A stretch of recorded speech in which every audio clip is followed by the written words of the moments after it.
2026-এর season 1-এ আমরা গুরুদত্ত সম্মান ওই যে কথা বললাম, উচ্চতায় যতটা দীর্ঘ তার কাছে বড্ড বড্ড ভালো লাগার মুহূর্ত। ব্যাচ অবশ্যই রয়েছে আমাদের গুরুদত্ত সম্মান। একটা জোরে হাততালি সবাই মিলে 2026-এ আমাদের খুব প্রিয় মানুষ আমাদের ছিল। হয়েছিল পিতৃদত্ত নামটা অরুণোদয়, ওর নাম চেঞ্জ করে যখন রাহুল করে দেওয়া হয়েছিল তখন একটু ক্ষুণ্ণ হয়েছিল বোধহয়।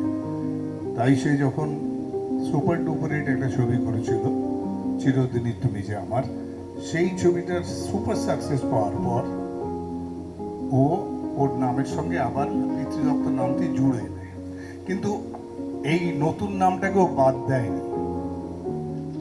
একটা ইন্টেলেকচুয়াল ফ্লেয়ার নিয়ে আমরা যে ধরনের দেখতাম, যে ধরনের নাটক করতাম, গ্রুপ থিয়েটার করতাম, যে ধরনের আমরা শের অফ গান দেখার জন্য রাত জাগতাম যাদবপুর ইঞ্জিনিয়ারিং কলেজের মাঠে শুয়ে শুয়ে, সেই যে সময়গুলো তার সঙ্গে নিজেকে আইডেন্টিফাই করেছিলাম ইঞ্জিনিয়ারিং পড়ার সময়।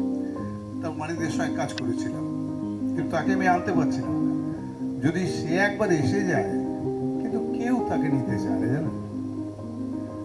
আমি একটা ছবি করলাম, সেটার নাম হচ্ছে বাড়ি বাড়ি। প্রচুর শুভেচ্ছা থাকবে, কিন্তু কলকাতার আসলে ইন্ডাস্ট্রিটা এই মুহূর্তে শ্রিঙ্কিং, মানে অ্যাকচুয়ালি এত ছোট হয়ে গেছে যেটা খুব দুর্ভাবনার ব্যাপার। নতুন বছর সুস্থ হোক,